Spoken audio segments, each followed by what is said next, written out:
नमस्कार, आप देख रहे हैं top north news. Top north news के घमासान में आपका स्वागत है। आज हम बात करेंगे प्रियंका गांधी की जनसभा और उम्मीदवारों की सूची की। चलिए शुरुआत करते हैं।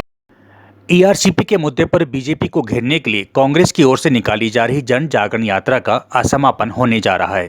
इस यात्रा का समापन आज दौसा जिले में सिकराय के कांदरोली में होगा। इस मौके पर कांग्रेस की महासचिव प्रियंका गांधी एक जनसभा को भी संबोधित करेंगी। आपको बता दें कि इस जनसभा के लिए जिस स्थान का फाइनल किया गया है, ये वही गांव है जहां पर भारत जोड़ो यात्रा के दौरान राहुल गांधी और यात्रियों को रोका गया था। आज प्रियंका भी यहीं से ईआरसीपी के मुद्दे पर बीजेपी को घेरती नजर आएंगी। ऐसे में सभी की निगाहें इस जनसभा पर लगी हुई हैं। सूचना तो यह भी मिल रही है कि प्रियंका 12:55 पर हेलीकॉप्टर से सभा स्थल पर पहुंचेंगी और सीएम अशोक गहलोत भी प्रियंका गांधी के साथ दिल्ली से यहां आ रहे हैं।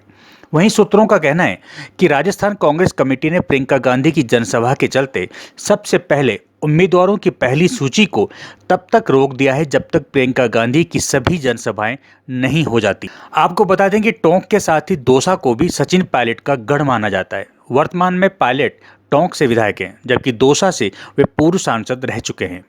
प्रियंका गांधी की पहली जनसभा टोंक में हुई थी, जबकि दूसरी जनसभा आज दौसा में होने जा रही है। ऐसे में सियासी गलियारों में चर्चाओं का बाजार गर्म है कि पूरी राजस्थान में सचिन पायलट के गढ़ को और मजबूत करने के लिए प्रियंका गांधी की ये जनसभाएं यहां पर करवाई जा रही हैं।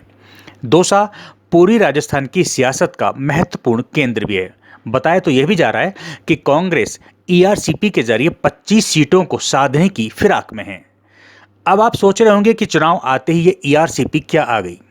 दरअसल पूरी राजस्थान के 13 जिलों में ईआरसीपी परियोजना जुड़ी हुई है। ईआरसीपी एक महत्वाकांक्षी परियोजना है जो लगभग 2 लाख हेक्टेयर क्षेत्र में सिंचाई सुविधाओं को बढ़ाने में मदद करेगी। दौसा सहित पूरी राजस्थान के 13 जिलों की पेयजल समस्याओं का समाधान करेगा। ईआरसीपी में आने वाले अन्य जिले हैं जयपुर, झालावाड़, बारां, कोटा, बूंदी, सवाई माधोपुर, अजमेर, टोंक, करौली, अलवर, भरतपुर और धौलपुर। अब बात करते हैं उम्मीदवारों की सूची की। नवरात्रि शुरू हुए 6 दिन हो गए। आज छठा नवरात्रा है और अभी तक रणबांकुरों की धरती राजस्थान की लिस्ट मालूम नहीं कहां फंसी हुई है। कांग्रेस हाईकमान की ओर से राजस्थान में 200 सीटों वाली इस जंग के लिए 20 अक्टूबर तक लिस्ट जारी नहीं हो पाई है। दिल्ली में पीसी के दौरान सीएम अशोक गहलोत ने सचिन पायलट समर्थक विधायकों को टिकट देने के संकेत दे दिए। हम सब एकजुट हैं, पुरानी बातें भूल चुके हैं। पायलट के साथ जाने वाले विधायकों के टिकट भी क्लियर हो रहे हैं। उन्होंने ये भी कहा कि एक भी सीट को लेकर उन्होंने कोई ऑब्जेक्शन नहीं किया है। सीएम अशोक गहलोत के 3 वफादारों के कारण पैच फंसा हुआ है। यहाँ पर अहम बात यही है कि आखिर सूची जो है उम्मीदवारों की वो क्यों विलम्ब हो रहा है उस सूची को प्रकाशन करने में। उसकी मेन वजह है सीएम अशोक गहलोत के 3 वफादार। इनमें 2 मंत्री भी बताए जा रहे हैं। आपको बता दें कि ये 3 वफादार वही हैं जो पिछले साल विधायक दल की बैठक नहीं होने के लिए जिम्मेदार बताए गए थे। बुधवार को दिल्ली कार्यालय में कांग्रेस सेंट्रल इलेक्शन कमेटी की बैठक कांग्रेस अध्यक्ष मल्लिकार्जुन खड़गे की मौजूदगी में हुई। बैठक में राहुल गांधी सहित तमाम बड़े पदाधिकारी मौजूद थे और राजस्थान के 100 नामों पर मुहर भी लग गई थी। लेकिन अशोक गहलोत के 3 वफादार महेश जोशी, धर्मेंद्र राठौड़ और शांति धारीवाल को लेकर कुछ ज़्यादा ही चर्चाएं हुई। सूत्रों की माने तो यहाँ पर गौर करने वाली बात यह है कि Congress central election committee survey report के आधार पर अशोक गहलोत की इस तिकड़ी को टिकट देने में कुछ हद तक अपने कदम पीछे किए हुए, लेकिन अशोक गहलोत अपने इन 3 वफादारों को टिकट देने की इच्छा प्रकट कर चुके हैं। यही कारण है कि अभी तक यहाँ पर पैच फंसा हुआ है और कमेटी ने इन तीनों नामों को पेंडिंग बॉक्स में डाल दिया है। लेकिन राहुल गांधी उस शख्स को टिकट देना चाहते हैं जो भारत जोड़ो यात्रा के समय उनके साथ कदम से कदम मिलाकर चल रहा था। अगर इस शख्स को टिकट मिल गया तो फिर महेश जोशी का पत्ता कटना लगभग तय है, ये आप मान के चलें। बताया तो यहां तक जा रहा है कि अशोक गहलोत किसी भी नए चेहरे की बजाय अधिकांश विधायकों को ही इस चुनाव में टिकट दिलवाना चाहते हैं। अशोक गहलोत का मानना है कि इस टीम की वजह से ही उनकी सरकार बेहतर कार्य कर सकी है।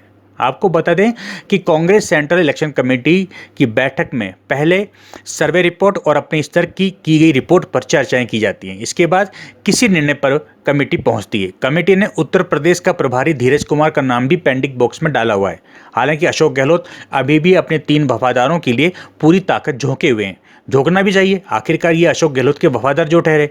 अगर इनका ही ध्यान नहीं रखा गया तो ये टिकड़ी चुनाव में कोई भी अपनी नई चाल चल सकती है, जिसका खामियाजा कांग्रेस को भुगतना पड़ सकता है। अब देखना यह है कि आज प्रियंका गांधी की जनसभा है दौसा के अंदर, उसमें क्या घोषणा की जाती हैं। कहीं एमपी की तरह तो घोषणा नहीं की जाती हैं।